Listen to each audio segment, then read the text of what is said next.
Today I want to share with you a healthy cowboy cookies recipe.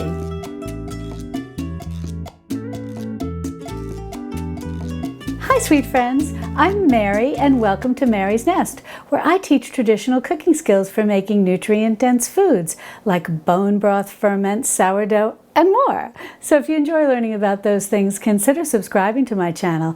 And don't forget to click on the little notification bell below. That'll let you know every time I upload a new video. Now the first thing you want to do before you get started is put the rack in your oven right in the middle, and then you want to preheat your oven to 350 degrees Fahrenheit. Then the next thing you want to do is get a baking sheet and line it with some parchment paper. Now if you don't have parchment paper, don't worry, just grease it with a little butter. Now the most important thing when it comes to making these cookies is that all of your ingredients should be at room temperature, and you want your butter softened. Now when it comes to the ingredients for making cowboy cookies, there are a lot of them, but these are very easy to throw together. And you don't need to worry about writing down any of these ingredients because I'll have a link in the description below that'll take you over to my website where you can print out the recipe or read it online. So what I've got here are 2 sticks of butter. That's 8 ounces or 1 cup, and it's softened. And to that, we're going to add 1.5 cups of sucanat. Now, if you've not worked with sucanat, what it is all it is dried sugar cane juice. And sucanat stands for sugar cane natural. Now, I've made these cookies with a lot of different types of sugars. I like to use the whole sweeteners. So I've used a maple sugar. I've also used coconut sugar, so you do have some options here. And if you're right at the beginning of your journey of moving from a processed foods kitchen to a traditional foods kitchen, and all you have is white sugar and maybe some brown sugar, light or dark brown sugar, you can definitely use those. And if you do, you're going to want to use half white sugar and then half of your light brown or your dark brown sugar. But the nice thing about these cookies is they lend themselves beautifully to using these whole sugars or whole sweeteners. And they also, which we'll talk about in a minute, they lend themselves beautifully to using whole grain flour. So I'm going to go ahead and add in my sucanat, my dried sugar cane juice, into my butter, and I'm going to beat this for about 5 minutes. And I'm just going to use an electric handheld beater. If you have one of those large stand mixers, you can definitely use that. And you can certainly do it by hand. You're just going to be doing this for at least 5 minutes. You want it light and fluffy. And so it is going to be a little bit of a workout. But that's the secret to getting these cookies to be really good. Because if you cream the butter and the sugar together very well, and it's light and fluffy, that's what's going to allow these cookies to spread out nicely and be crispy around the edge, but soft and chewy in the middle. If you don't cream the butter and the sugar well enough, the cookies will tend to stay a little thicker, a little more rounded, and be more cake-like. Now you may like them like that, but traditionally the cowboy cookie should be a little chewy with a little bit of a crispy edge. They're very similar in many ways to oatmeal cookies. Well, after you've creamed the butter and sugar together, it should be a nice pale color, a nice beigey pale color like this. And now what we're going to do is add 1 egg at a time. And we're just going to mix this really well between each addition of egg. Well, I put my second egg in and I've beat that for another 30 seconds, so both eggs are well incorporated. Now I'm going to go ahead and add in a teaspoon of vanilla. And this just gives a nice flavor to the cookies. Now, this is just a homemade vanilla. You can use store-bought or homemade, but if you want to know how to make homemade, I'll be sure to put a link in the description below where I have a video where I show you how to do that, and it's very easy. So now let's just take a few seconds to incorporate this vanilla. Now what I've got here are 2 cups of whole wheat flour. And whole wheat flour lends itself very well to making these cookies. But you can really use any whole grain flour that you like. I've made these with spelt flour and they come out beautifully. I've also made them with einkorn flour, and that's the 100% whole grain einkorn or 100% whole grain spelt flours. They work beautifully in this recipe. Now, if you want to use sprouted flour, that works great too. I've made these with sprouted spelt flour. So it's just a matter of where you are on your journey from a processed foods kitchen to a traditional foods kitchen. And if you're already baking with sprouted flour, you can go ahead and use it. It works beautifully. Now I'm going to go ahead and sift in my other little bit of dry ingredients. I've got a teaspoon of baking soda here, and I just like to sift these in because sometimes you get little lumps, and this way everything's nice and smooth. I've also got a teaspoon of salt, and I'm just using a fine ground sea salt, but use whatever salt you have. And then over here I've got a half a teaspoon of baking powder.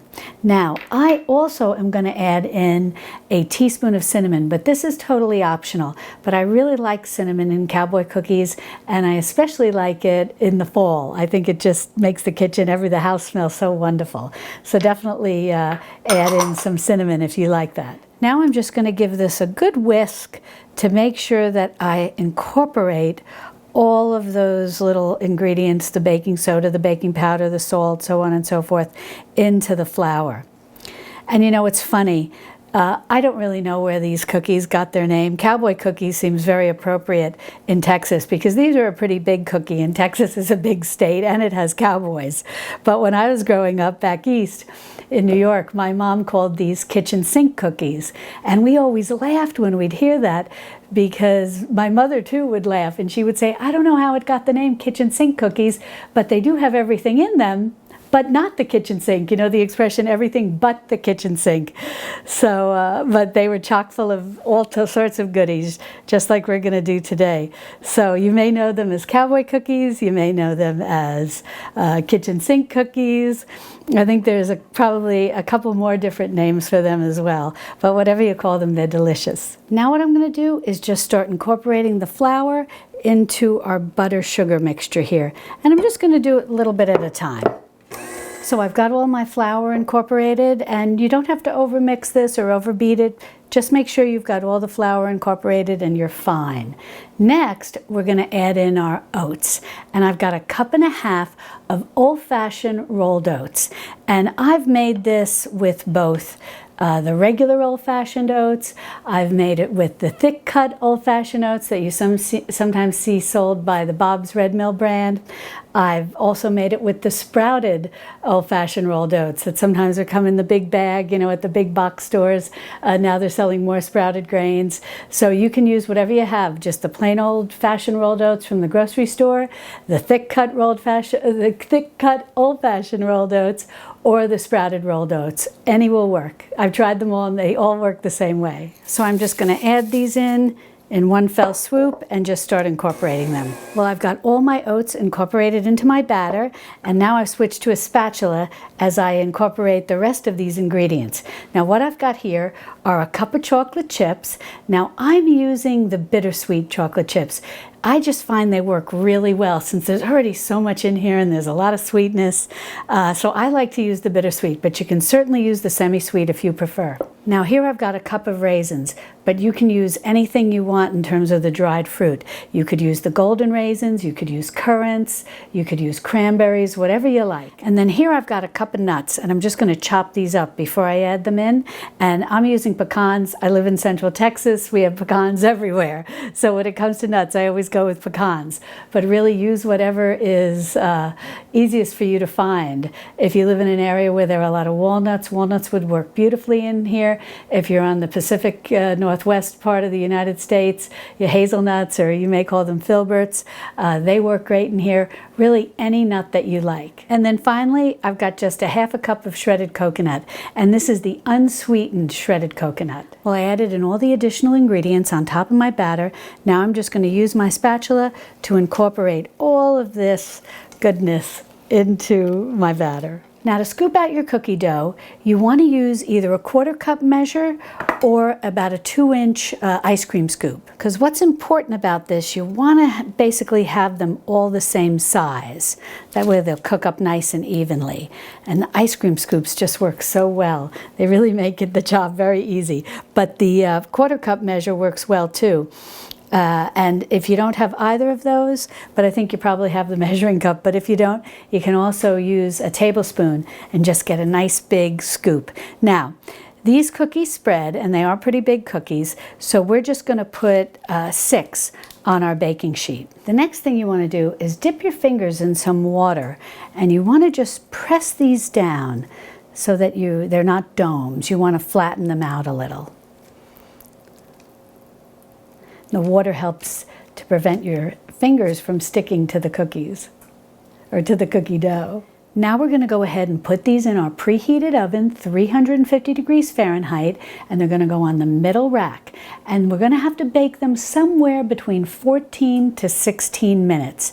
And maybe halfway through, depending on if your oven tends to cook a little unevenly, you'll want to take them out and just turn your baking sheet around a bit for even cooking.